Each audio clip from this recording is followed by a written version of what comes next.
What's up, everybody? Brian Peacock back once again. Epic Outdoor Adventures. Peroxide. How to use it in your garden. Really good stuff, guys. I'm telling you, it's cheap, it's organic, it's natural, it's safe. It can harm your plants if mixed too strongly, but we're going to dilute it today with water.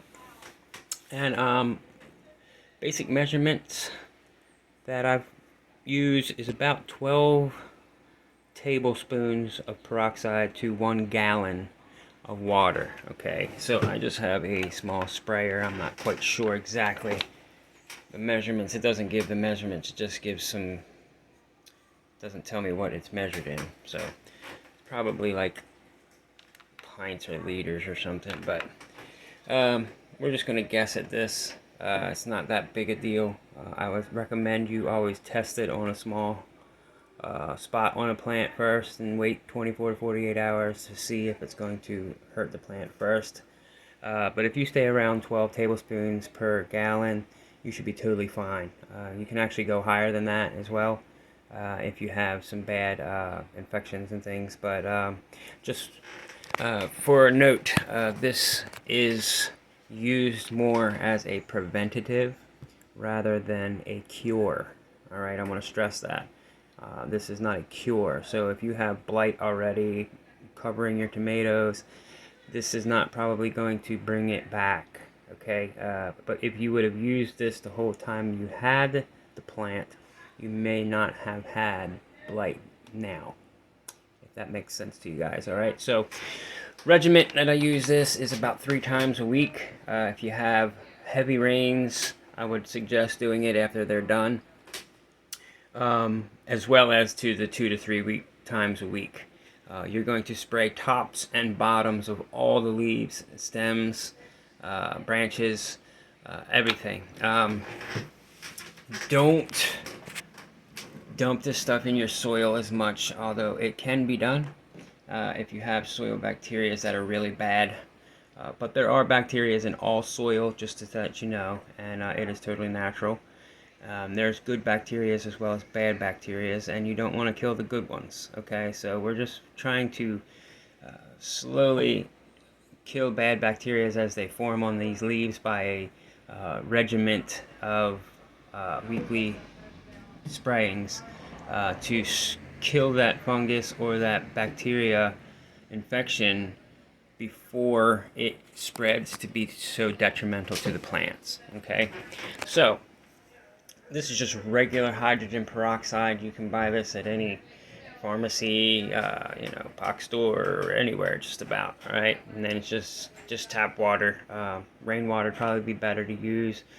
Spring water as well, probably be better. It depends on your tap water. Everybody's tap water is different. So if you want to use tap water, I suggest you testing it, see the ppms, see the if it has buffers in it to keep it at a certain pH, because they can be hard to work with, some tap waters. But we just mix this together, spray tops, bottoms, leaves 2 to 3 times a week after every big rain. And that will stop the blights and the bacterial infections from splashing up from the soils onto your plants, removing lower branches and anything close to the ground. Also, pruning helps with this. But this also is great for powdery mildews, fungus, molds, such as that nature. So you can definitely use this in other applications, not just in the garden, just around the house as well. So I'm going to show you guys how to use this on some cucumbers that I got outside. I've been lazy and I haven't really even been doing this, although I should have been, okay?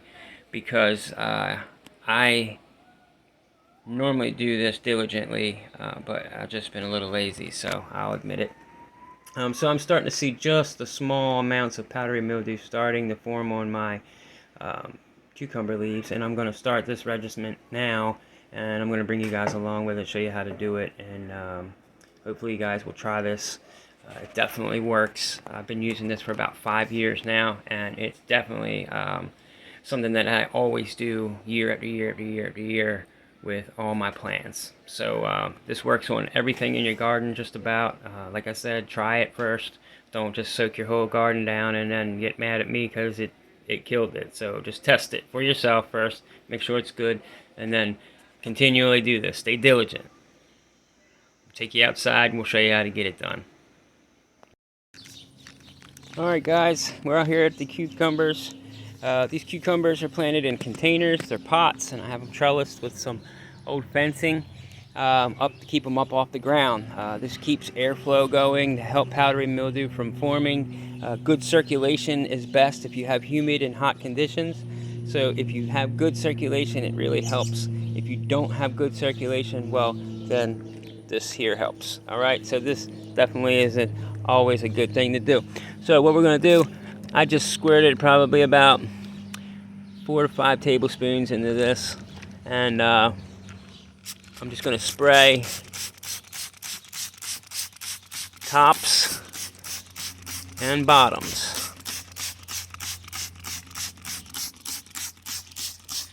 of all the leaves.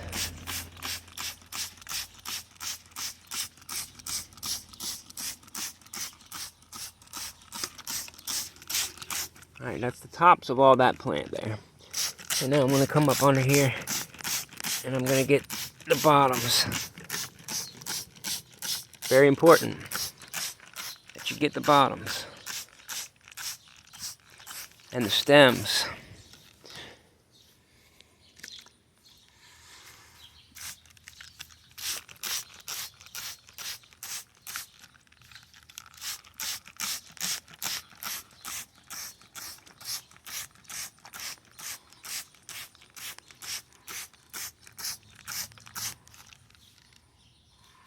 Now, notice that these are in the shade.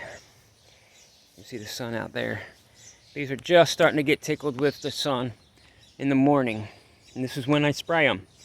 This needs some sunlight to work.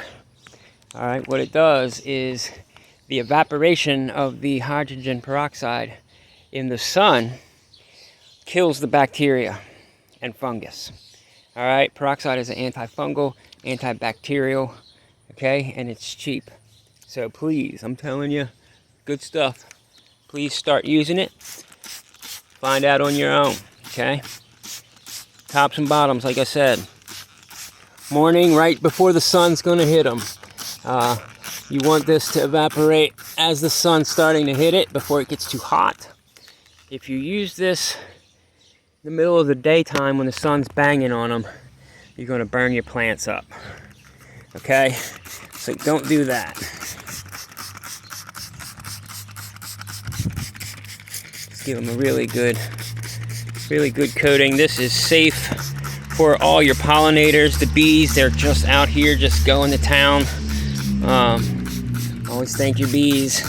And the ants. Ants, another one, are really good pollinators. Don't get rid of your ants. Unless they're causing a really bad problem, don't get rid of your ants. They can mine aphids, yes, but aphids are easy to get rid of. Okay, ants do wonderful things for soil and for pollination. They also can kill some unwanted pests as well. Some ants can.